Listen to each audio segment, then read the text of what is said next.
Unit 1లోనే ఇంకొక separate topic ఏంటంటే social problems and deviant sub culture. మనం లాస్ట్ వీడియోలో social problems and deviant sub cultures యొక్క introduction చూసాము.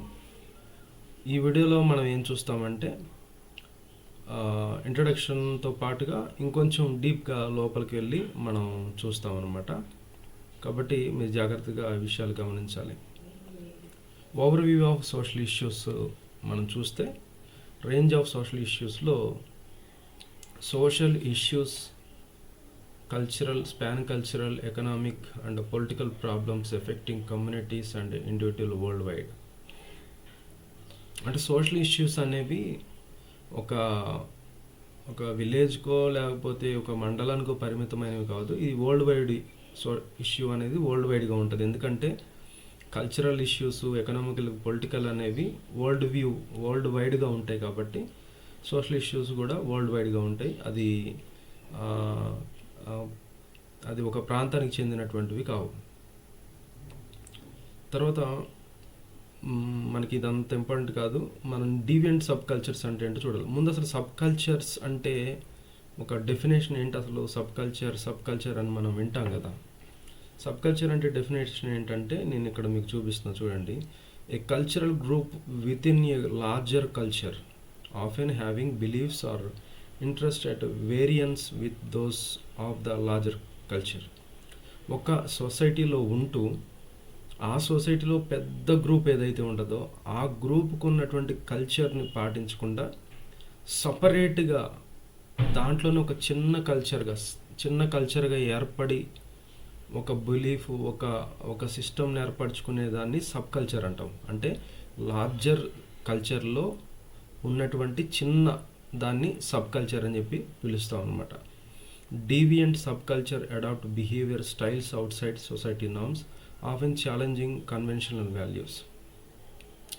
ఇప్పుడు డీవియంట్ సబ్ కల్చర్ అంటే ఏంటి? డీవియంట్ సబ్ కల్చర్స్ అంటే అవి బయట ఉన్న సొసైటీకి ఉన్నటువంటి రూల్స్ కానీ, రెగ్యులేషన్స్ కానీ, సొసైటీ అంటే ఇలా ఉండాలి, ఇలా నడవాలి అనేటువంటి కొన్ని రూల్స్కి వాటిలో కాకుండా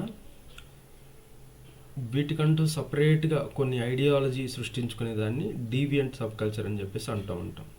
harmless versus controversial groups. Subculture range from harmless lifestyle groups like steampunk and goth to controversial groups involved in illegal activities. వాస్తవానికి సబ్ కల్చర్ గ్రూప్స్ అనేవి ఎలా ప్రారంభమవుతాయంటే ఒక సొసైటీకి వీటి ద్వారా పెద్ద హాని ఏమి లేదు అన్నట్టుగా ప్రారంభమై తర్వాత ఇల్లీగల్ యాక్టివిటీస్లో ఇన్వాల్వ్ అయిపోయి ఇదొక గ్రూప్గా ఏర్పడతాయి. ఆఫెన్ మనం చూస్తూ ఉంటాం కదా సొసైటీలో డ్రగ్స్ తీసుకునే వాళ్ళందరూ కూడా ఒక గ్రూప్గా ఏర్పడతారు.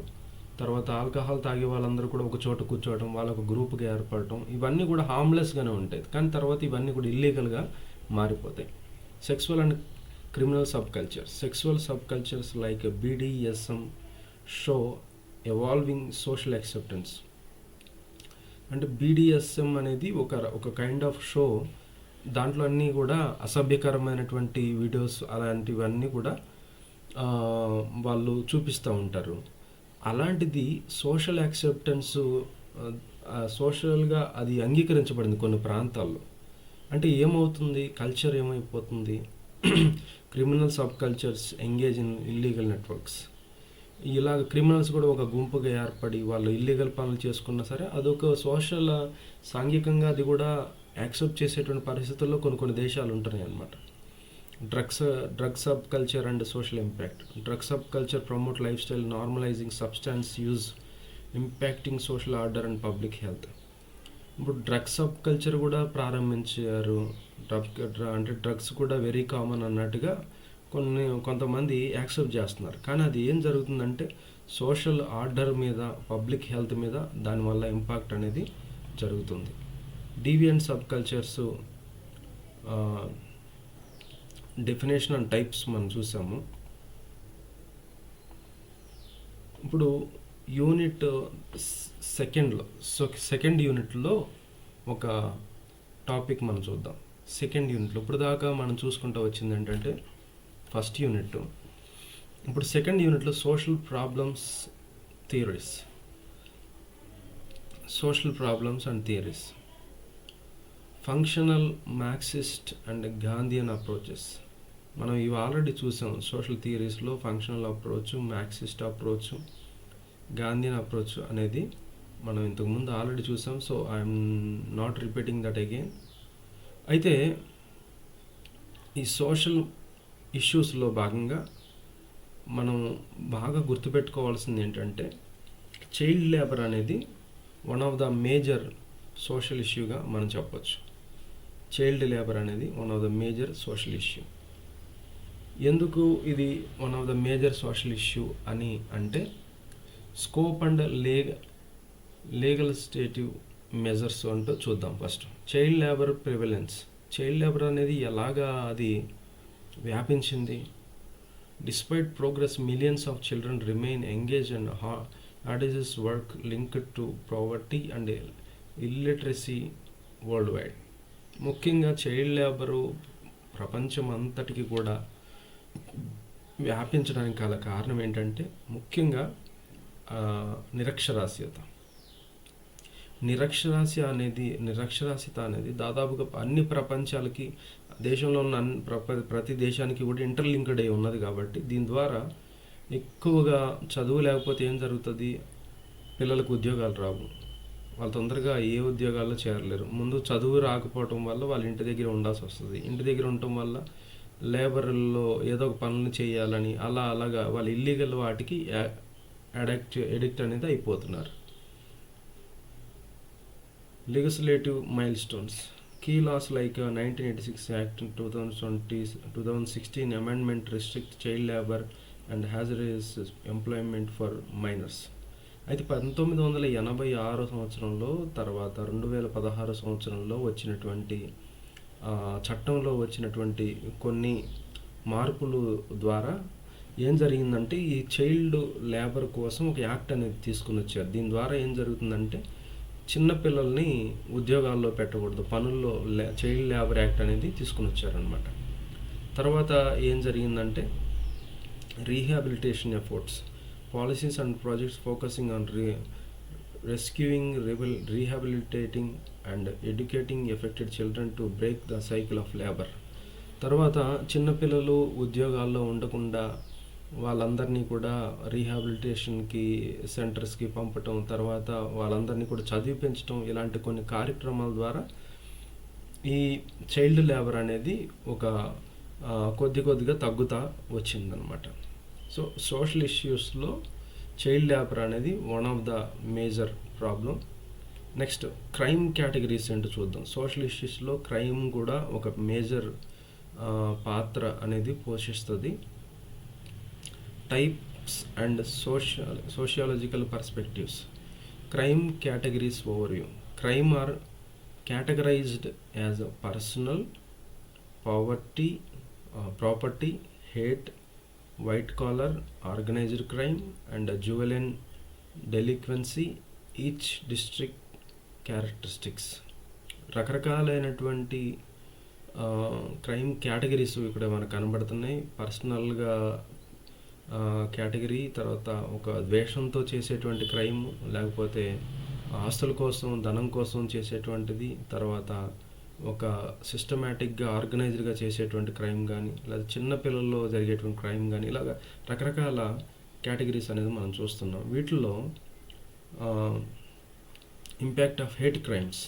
Hate crimes target groups based on identity factors reflecting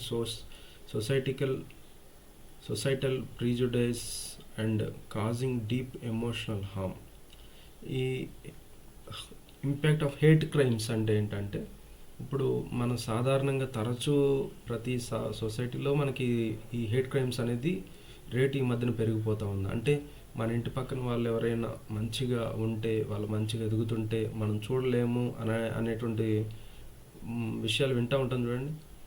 అలా వాళ్ళు మంచిగా ఉంటే వీళ్ళు చూడడానికి ఓర్చుకోలేక వాళ్ళని చంపటం, వాళ్ళని హత్యలు చేయటం, వాళ్ళ మీద ఆస్తి నష్టాలు చేయటం, ఇవన్నీ చేస్తుందండి. ఇవన్నీ హేట్ క్రైమ్స్లోకి వస్తాయి. తర్వాత juvenile delinquency. Juvenile delinquency includes status offenses like truancy and delinquent acts such as violent crimes by minor. ఎక్కువగా పిల్లలు చేసేటువంటి క్రైమ్స్ అన్నీ జ్యువెనైల్ డెలిక్వెన్సీలోకి వస్తాయి. Sociological crime perspective. Sociological analysis like crime patterns to systematic inequalities and law enforcement biases, highlighting need for reform. Sociological crime పర్స్పెక్టివ్లో ఈ crime patterns అనేటువంటివి సిస్టంలో ఇన్ఈక్వాలిటీస్ అనేవి తీసుకుని వస్తాయని ఈ విషయం చెప్తుంది. సో క్రైమ్ కేటగిరీస్ వచ్చేసి ఏంటంటే సింపుల్ పర్సనల్ ఉంటాయి, ప్రాపర్టీ సంబంధించినవి ఉంటాయి, తర్వాత హేట్రెడ్ క్రైమ్స్ ఉంటాయి, తర్వాత ఆర్గనైజ్డ్ క్రైమ్స్ ఉంటాయి, జువెనైల్ డెలిక్వెన్సీ ఉంటాయి. ఇలాగ రకరకాల క్రైమ్ అనేవి ఉంటాయి, అది గుర్తుపెట్టుకుని సరిపోతుంది. Next women related social problems. స్త్రీలకు సంబంధించినటువంటి ప్రాబ్లమ్స్ ఏంటి అనేది మనం చూసినట్లయితే dowry, domestic violence and female foeticide. ఇవి మనం కొంచెం డీటెయిల్గా చూద్దాం. Dowry system challenges. మనందరికీ తెలుసు డౌరీ అంటే ఏంటో. ఇవన్నీ ఉమెన్ రిలేటెడ్ సోషల్ ప్రాబ్లమ్స్ అన్నమాట. డౌరీ అనేది imposes financial burdens and leads to crime despite legal prohibition అంటారు ఇండియన్ లాస్. మన ఇండియన్ చట్టాలు ఎన్నొచ్చినప్పటికీ కూడా డౌరీ తీసుకోవటం ఆగలేదు. చాలా చోట్ల ఇప్పుడు అడిగిన దాన్ని ఏదైనా ప్రేమగా ఇచ్చేటువంటిది ఒకలా ఉంటుంది, కానీ బై ఫోర్స్ తీసుకుని అది ఇవ్వకపోతే డౌరీ కోసం వేరే వాళ్ళని చంపటం కూడా అనేటువంటి ఇది కూడా మనం ఈరోజు చూస్తూ ఉన్నాం. తర్వాత ఈ డౌరీ అనేటువంటి దానిలో కొంచెం సరిగా మిస్కమ్యూనికేషన్ వచ్చి తర్వాత వాళ్ళు అనుకున్నది ఇవ్వకపోతే నెక్స్ట్ వచ్చేటువంటి ఇష్యూ ఏంటంటే domestic violence. Domestic violence involves physical, emotional, economical, and sexual abuse with inconsistent legal enforcement. Domestic violence అంటే గృహహింస చట్టాలని మనం ఈరోజు చూస్తున్నాం కదా. వీటిల్లో ఈ గృహహింసలో భాగంగా అంటే ఫిజికల్గా అబ్యూజ్ చేయటము, తర్వాత ఎమోషనల్గా అబ్యూజ్ చేయటము, ఎకనామికల్గా వాళ్ళని ఇబ్బంది పెట్టడము, సెక్సువల్ అబ్యూజ్ చేయటము, ఇవన్నీ కూడా ఈ సోషల్ ఇష్యూస్లో ఉమెన్ రిలేటెడ్ సోషల్ ప్రాబ్లంలో ఒక భాగం అవుతాయి. Female foeticide impact. Female foeticide and infanticide contribute to declining of child sex ratios with law criminalising sex elective abortions. ఫీమేల్ ఫెటిసైడ్ అంటే ఏంటంటే గర్భంలో ఉన్నటువంటి శిశువులను చంపటం అన్నమాట. ఇది కూడా ఒక one of the women related social issue అన్నమాట. దీని ద్వారా ఏం జరుగుతుంది, చైల్డ్ సెక్స్ రేషియో అనేది పడిపోతుంది. అంటే ఫీమేల్ సంఖ్య అనేది తగ్గిపోవటం, మేల్ సంఖ్య అనేది ప్రిడామినేట్గా పెరిగిపోవటం అనేది మనం గమనిస్తూ ఉంటాం. కాబట్టి ఇది కూడా one of the women related social issue. తర్వాత జీరియాట్రిక్ ప్రాబ్లమ్స్ ఏంటో చూద్దాం. Health challenges of elderly. Challenges and policy responses. Health challenges of elderly. Chronic illness and psychological issues are common among Indian elderly affecting their wellbeing significantly. Health challenges అనేవి balance చేయడం అనేది ఎప్పటికీ కూడా social issue కనుక పరిగణించబడుతుంది. ముఖ్యంగా పెద్దవాళ్ళలో ఏం జరుగుతుందంటే వాళ్ళకి క్రానిక్ ఇష్యూస్ అంటే వయసుతో పాటు వయసు పెరుగుతుంటే వచ్చేటువంటి సమస్యల ద్వారా కానీ, తర్వాత వాళ్ళకు వచ్చేటువంటి అనారోగ్య పరిస్థితులు, ముఖ్యంగా సైకాలజికల్ ప్రాబ్లమ్స్ వల్ల ఇది కూడా వన్ ఆఫ్ ద సోషల్ ఇష్యూలు కేటగిరీలోకి వచ్చేస్తుంది. Social and economical issues. Neglect, income insecurity worsen the social and economical condition faced by senior citizen in India. ముఖ్యంగా ఇండియాలో ఉన్నటువంటి సీనియర్ సిటిజన్స్ అందరూ కూడా ఎదుర్కొంటున్నటువంటి సమస్యల్లో వాళ్ళకి సరైనటువంటి ఇన్కమ్ అనేది ఎల్డర్లీ పీపుల్కి రాకపోవటం కూడా వన్ ఆఫ్ ద సోషల్ ఇష్యూగా పరిగణించబడుతుంది. Next NPHCE provides health care services, infrastructure support and training for elderly care in India. NPHCE అనేటువంటి ఒక సంస్థ ఏం చేసిందంటే ఇలాంటి ఎవరైతే నెగ్లెక్టెడ్ పీపుల్ ఎవరైతే ఉన్నారో వాళ్ళందరికీ కూడా కావాల్సినటువంటి ఇన్ఫ్రాస్ట్రక్చర్ సపోర్టు, తర్వాత ట్రైనింగ్, వాళ్ళు ఎలా బతకాలి, సెల్ఫ్ సర్వైవల్ ఎలా ఉండాలి అనేది ఇస్తూ ఉన్నారు. Gaps and integrated efforts, gaps and palliative home care require integrated government and community programmes for elderly. ఇవన్నీ కూడా జీరియాట్రిక్ ప్రాబ్లమ్స్కి డిపార్ట్మెంట్లోకి వస్తాయి. నెక్స్ట్ వచ్చేసి ఇంకొక సోషల్ ఇష్యూ ఏంటంటే హెచ్ఐవి. ఇది కూడా మన ఇండియాలో one of the major social ఇష్యూగా పరిగణించబడుతుంది. HIV transmission, symptoms and treatment ఏంటో చూద్దాం. మనం చిన్ననాటి నుంచి హెచ్ఐవి గురించి చదువుతూ ఉన్నాం. ఎక్వైర్డ్ ఇమ్యూనో డెఫిషియన్సీ సిండ్రోమ్ అని మనం పిలుస్తూ ఉంటాం, ఎయిడ్స్.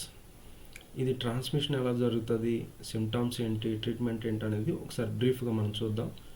మోడ్స్ ఆఫ్ ట్రాన్స్మిషన్ వచ్చేసి HIV spreads through sexual contact ఎక్కువగా. తర్వాత ఇన్ఫెక్టెడ్ బ్లడ్, ఏదైనా బ్లడ్ ఇన్ఫెక్టెడ్ అయినటువంటి బ్లడ్ మనం వేరే వాళ్ళ బ్లడ్ ఎక్కించుకున్నాం అనుకోండి, అది ఒకవేళ ఇన్ఫెక్ట్ అయ్యి ఉంటే ఆ బ్లడ్ ద్వారా మనకు వచ్చేసేటువంటి ఛాన్స్ ఉంటుంది. తర్వాత mother to child transmission during pregnancy, breast feeding. చిన్న పిల్లలకైతే తల్లిపాల ద్వారా కూడా హెచ్ఐవి ఎయిడ్స్ వస్తుంది. తర్వాత ప్రెగ్నెన్సీ టైంలో తల్లికి హెచ్ఐవి ఉంటే పాపకు కూడా బాబుకు కూడా హెచ్ఐవి ఉంటుంది అనేది చెప్తుంది. అయితే మరి హెచ్ఐవి వచ్చినప్పుడు కామన్ సిమ్టమ్స్ ఏంటి? Symptoms include fever, weight loss, ఎక్కువగా జ్వరం రావటం, బరువు తగ్గిపోవటం, తర్వాత లింఫ్ నోడ్స్ ఈ ఏరియా అంతా కూడా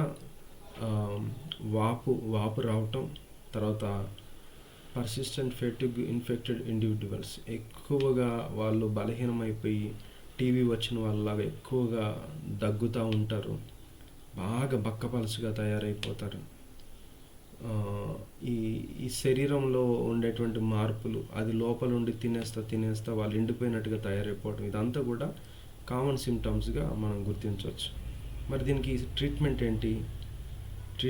ఏంటి అనే ఆలోచన చేస్తే anti retroviral therapy controls the virus. Anti retroviral therapy అనేటువంటిది ఒకటి ఉన్నదంట, అది ఈ వైరస్ని కంట్రోల్ చేస్తుంది. అంతేకాకుండా prevention includes safe sex practices and needle exchange programmes. ముఖ్యంగా ఇంజక్షన్లు వేసుకునేటప్పుడు మంచి ఫ్రెష్ నీడిల్స్ ద్వారా ఇంజక్షన్ వేసుకోవటం, తర్వాత సేఫ్ సెక్స్ మెయింటైన్ చేయడం ద్వారా వీటిని మనం అరికట్టచ్చు అనేది మనం చూస్తాం.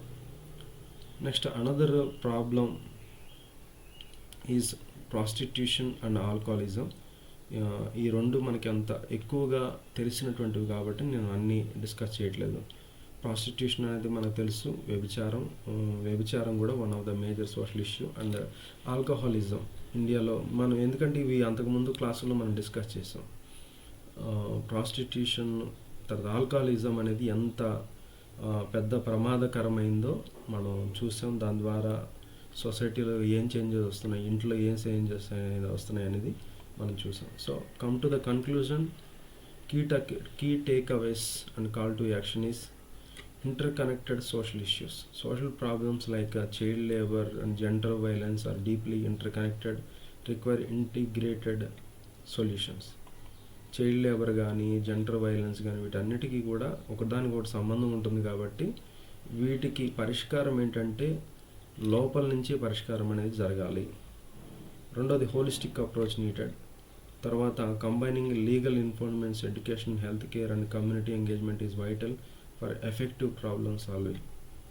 మంచిగా సమస్యలన్నీ కూడా పరిష్కారం కావాలి అంటే ఎడ్యుకేషన్ కానీ, హెల్త్ కేర్ కానీ, కమ్యూనిటీ ఎంగేజ్మెంట్ అనేవి మంచి ఎఫెక్టివ్గా పనిచేయాలి. Role of public awareness, public campaigns, policy reforms and grass root initiative are to take away sustainable social change. మంచి సోషల్ చేంజ్ అనేది రావాలి అంటే ఖచ్చితంగా క్యాంపెయిన్స్ పెట్టాల్సి వస్తుంది. తర్వాత పబ్లిక్కి ఇన్ఫార్మ్ అయ్యేటట్టుగా కొన్ని చేయాల్సి వస్తుంది. తర్వాత గ్రాస్ రూట్ లెవెల్లో నుంచి ఇవన్నీ కూడా తీసుకురావాల్సి వస్తుంది. Collaboration and empathy. Individuals and institutions must collaborate to promote equality and promote vulnerable populations. మంచి పాపులేషన్ అనేది జనరేట్ కావాలి అన్న, అవి ఈక్వాలిటీ అనేది మెయింటైన్ చేయాలన్నా ఇండివిజువల్ నుంచి ఇన్స్టిట్యూషన్ వరకు కూడా ఒకరితో ఒకరు వాళ్ళు పరస్పరం కొలాబరేట్ చేసుకున్నట్లయితేనే ఇది సాధ్యమవుతుంది. కాబట్టి ఈ యూనిట్ 2లో మనం ముఖ్యంగా సోషల్ ఇష్యూస్ అనేవి మనం చూసాం. సోషల్ ఇష్యూస్లో భాగంగా చైల్డ్ లేబరు, క్రైమ్ కేటగిరీస్ మనం చూసాము, ఉమెన్ రిలేటెడ్ ప్రాబ్లమ్స్ మనం చూసాము, జిరియాటిక్ ప్రాబ్లమ్స్ చూసాము, హెచ్ఐవి, తర్వాత ప్రాస్టిట్యూషన్, ఆల్కహాలిజం, ఇవన్నీ కూడా మనం చూసాం. So I hope you understand the second unit. Will meet again in the third unit. Thank you. Thanks for watching.